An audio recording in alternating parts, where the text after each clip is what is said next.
You're watching Chamber Zone, your business community at work. Representing the Vernal Area Chamber of Commerce, your host, Joel Brown.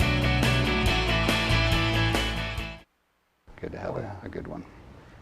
Hello and welcome to Chamber Zone, your business community at work. I'm your host, Joel Brown from the Vernal Area Chamber of Commerce, and with me today is Adam Massey, the Executive Director for the Transportation Special Service District. Adam, how are you today? Doing great, Joel. It's good to be with you. As we commented a little earlier, I'm used to sitting on that side of the table, not over here in the interview, the person being interviewed side, so it's great to be with you. That's right. Most of you know Adam was our former Executive Director here at the Chamber of Commerce, and we really appreciated the several years that he put in here.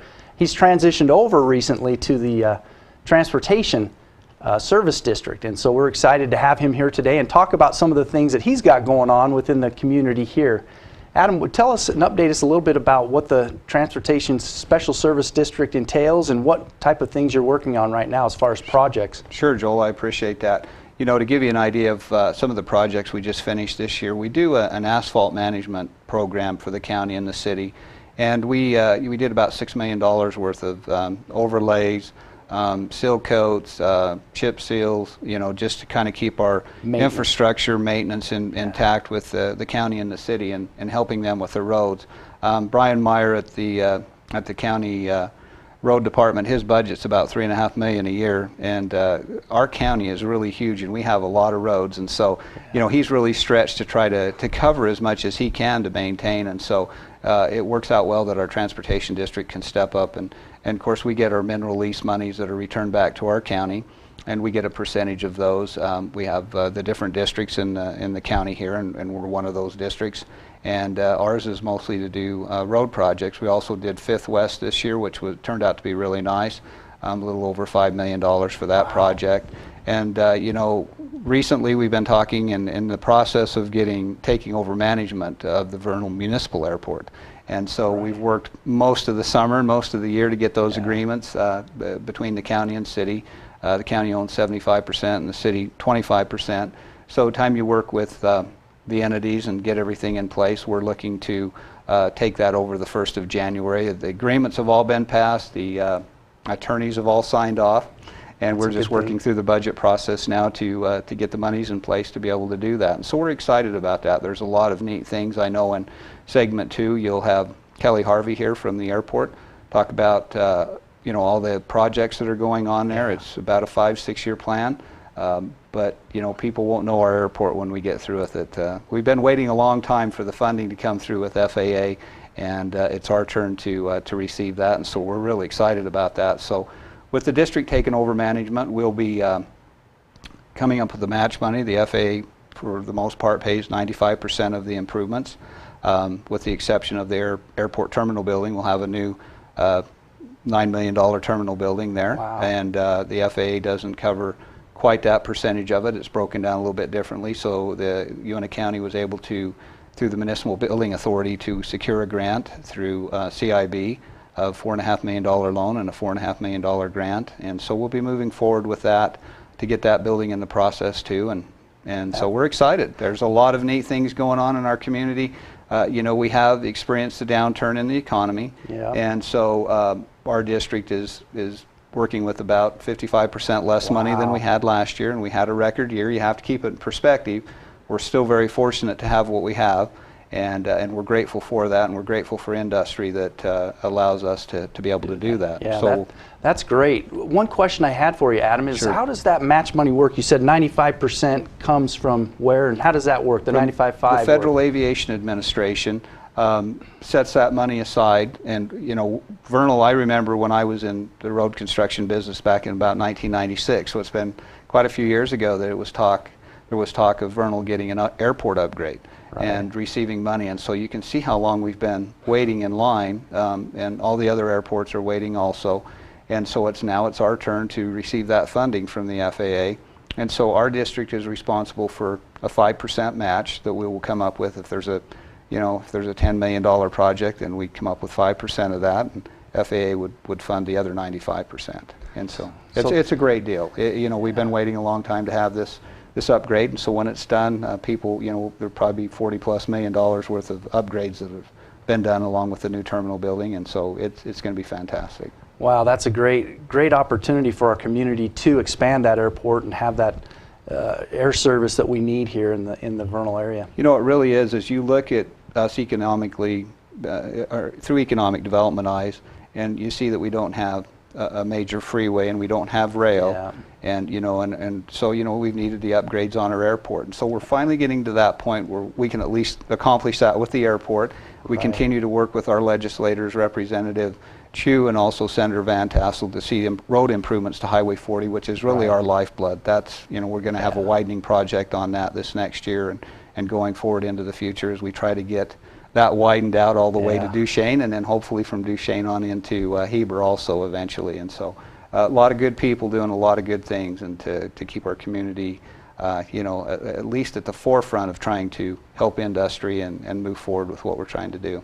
No, that's great. And we've got a lot of good people working with us here in the community. Absolutely. With Chu, Scott Chu, and Yep. Senator Van Tassel. Great people here in the Great community. representatives. To help support the community. Also, you know, our city leaders and our county commissioners and all those that put in a lot of time. And, you know, I think you'd probably be one of the first ones to admit, you know, when you're outside, you kind of have a little different view, and and I know you attend all the meetings I went to before, and now you see just how engaged and how busy they really are. Yes. They're just running 24/7 trying to stay ahead of the game. Absolutely. Hats off to our community leaders here.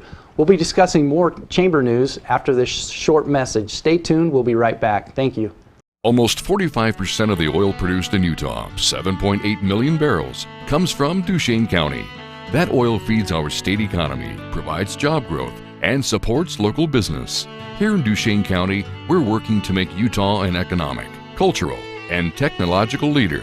Whether you're here for business or pleasure, Duchesne County will welcome you with open arms and invite you to explore all the beauty of the Uinta Mountains. Duchesne County, close enough for business, far enough to get away.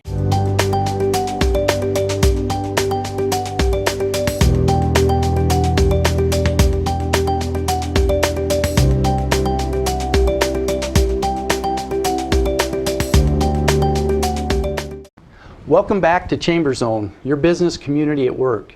Before the break, we were discussing with Adam Massey some things that are going on here in the Transportation Safety Service District.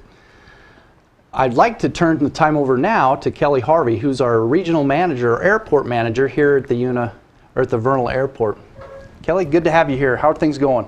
Great, Joel. Thank you. Appreciate the opportunity to come in and discuss the airport with you. It's one of my favorite subjects, so well, good. Appreciate the opportunity. Yeah, no problem. So I've been hearing rumors around in the community about airport expansion. What are we doing with the airport? There sounds like there's some cool, exciting things going on. Can you elaborate a little bit more on that for us? Absolutely. You're right. There's some terrific things going on at the airport, some things we're very excited about. And I think over a long period of time, it's going to be very beneficial to the community. Right now, we're in a big airport expansion project that is funded by the Federal Aviation Administration. Like Adam had mentioned, it's at the 95.5%. So for the community, it's a very good deal. You know, we've been waiting in line for this project and the money for this project for a very long time. In fact, we're right now scheduled to receive more money in our community for our airport than Denver International is scheduled to receive. Really? And you know, as a region, speaking in a region as far as airports go, we compete along with the international airports for that discretionary funding from the Federal Aviation Administration. So for us to receive this amount of money for our airport expansion project is huge, especially for our community, and is servicing the transportation needs of our community. Yeah, that's awesome. That's awesome. So I've heard about the runway. We're extending the runway. Can you elaborate a little bit more on that for us? I'd be happy to. Yes, I say this is a very exciting time for us because we're bringing our airport into the jet era. That's where essentially where aviation is headed, is into the jet era. Right now, we're in phase 2 of a phase 3 project for our airport expansion. Right now, we're on phase 2. We've completed phase 1. Phase 2 is around $6 million mark, and phase 3 will be right around the $10 to $12 million mark. And that will essentially build our runway, bring it to the west a little bit, and it'll make it longer, and upgrade our airport from B2 to C2. And what that means, it's an FAA categorization of airports and what kind of traffic it can receive. and this will bring our airport into the jet era and serve our community for many, many, many years to come. It'll be all LED lighting, so we're conserving on the energy part of it. We're looking at that end of things and conserving and building our infrastructure, like I say, to meet the needs of the community far and far into the future. So this point in time right now is very exciting for us, as we see the fact you can go down right now along the west side of the airfield and see heavy equipment moving large amounts of dirt. This is just really an exciting time for us in our community. It truly is. That's awesome. That's really great to know, to have that opportunity to have the, like you said, the jet era, bringing jets into the Uinta Basin. Now, quick question with that, the jets that we talk about, are they more regional jets? Are they like 737s that will be able to handle the runway? Yeah, we won't get into the categorization of 737s or Boeing jets, but this will allow, all the way up to 76-seat jets coming into our CRJ 200s, CRJ 900s. That's a really big jump to go from just B2, where jets are not even really, as far as commercial speaking, allowed to come in and touch down for safety reasons. But to bring in that type of jet for our community our size that's a huge step forward. It truly is. It's remarkable. Yeah, that's a significant step for us. Great step. So tell us a little bit about the terminal, what we have going on with the terminal. Are they going to update the terminal, or are they going to expand it, or what's the community situation? Leaders are looking at expanding the terminal building up, looking at the jet era and the potential of jets coming in by, whatever carriers we might be able to talk to in the future. The new terminal building will be able to facilitate jet movement, where our current terminal building is not able to. Jet and turboprop airplanes are two different animals, really. Yeah. And the ability to take on that amount of passengers, you're talking anywhere from a 9-seat to 30-seat, all the way up to 76 seats. You got to be able to facilitate that in such a way that movement is continuous and seamless in the terminal building, as much of that infrastructure as a runway or a taxiway is as important. Yeah.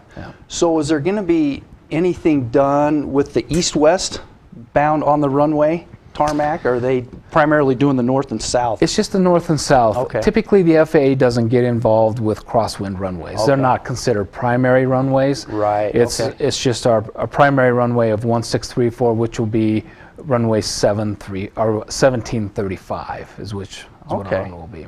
That's great. That's great. So it's good. In our earlier segment, we were talking with Adam Massey about the great participation, the great support we have here in our community. And it's great to see our community leaders on board with this. To jump on board with that 95.5 match, that's just a no-brainer to me, to think about that 95.5 match. Well, yeah, it's like, $10, somebody offer you $10 for a $1 bill. Yeah, we're all over that. Yeah. It's the same thing with the FAA and the community leaders, the commissioners, Adam Massey. They've been fantastic supporters of the airport, pushing forward. Like you said, we don't have rail, or we don't have a main corridor running through our community. The airport's important. We have AirMed we facilitate at the airport, UPS overnight. All of those are critical infrastructure for our community, along with the transportation needs of our community. And the community leaders have been fantastic supporters of the airport. They've been continually working to try to improve it. We've had some hiccups with the airlines. That's not really something we can control, but we try to move forward with better infrastructure to entice better airlines to look at our community, and the airport's facilities are a very important ingredient in facilitating those movements. Well, Kelly, it's been a pleasure having you here on Chamber Zone.